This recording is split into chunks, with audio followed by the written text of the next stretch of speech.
বিপিএলে নামী বিদেশি ক্রিকেটারদের অংশগ্রহণ বাড়াতে সময়সূচিতে পরিবর্তনের ইঙ্গিত দিলেন বিসিবি সভাপতি ফারুক আহমেদ।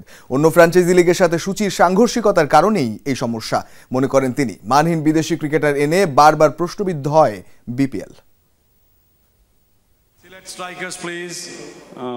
মানহীন বিদেশি ক্রিকেটারের কারণে গেল কয়েক আসর ধরে সমালোচনা আর বিতর্ক বিপিএলকে ঘিরে। এবারের আসরেও গুটি কয়েক ছাড়া নেই বড় কোনো নাম। যারাও এসেছেন অধিকাংশই খেলছেন স্বল্প সংখ্যক ম্যাচ, যার কারণে বিবর্ণ যেন দেশের সবচেয়ে বড় এই টি-20 টুর্নামেন্ট। এর পেছনের অন্যতম কারণ প্রায় একই সময়ে মাঠে গড়িয়েছে 5 লিগ। অস্ট্রেলিয়ার বিগ ব্যাশ, নিউজিল্যান্ডের সুপার স্ম্যাশ, দক্ষিণ আফ্রিকার এসএ টি-20 আর দুবাইয়ে আইএল টি-20-র কারণে কাঙ্ক্ষিত অনেক ক্রিকেটারের দেখা মেলেনি এবারের আসরে। বিপিএলের মান আর আকর্ষণ দুটোই বাড়াতে দরকার টি-20-র বড় বড় নাম। বিসিবি সভাপতি জানালেন সে নিয়ে হচ্ছে পরিকল্পনা, দিলেন সময় পরিবর্তনের ইঙ্গিত।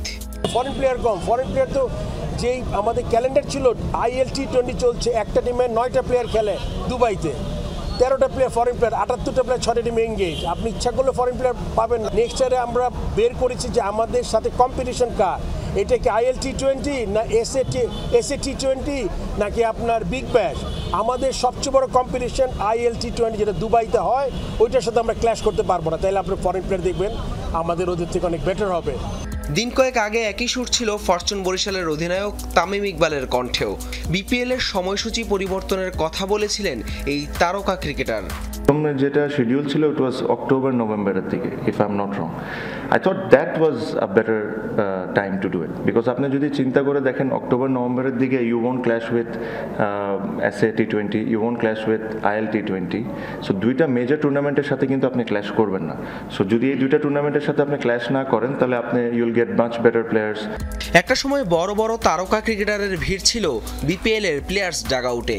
সময়ের ব্যবধানে এখন অচেনা অজানা ক্রিকেটারের আশ্রয়কেন্দ্র যেন হয়ে উঠেছে এই টুর্নামেন্ট।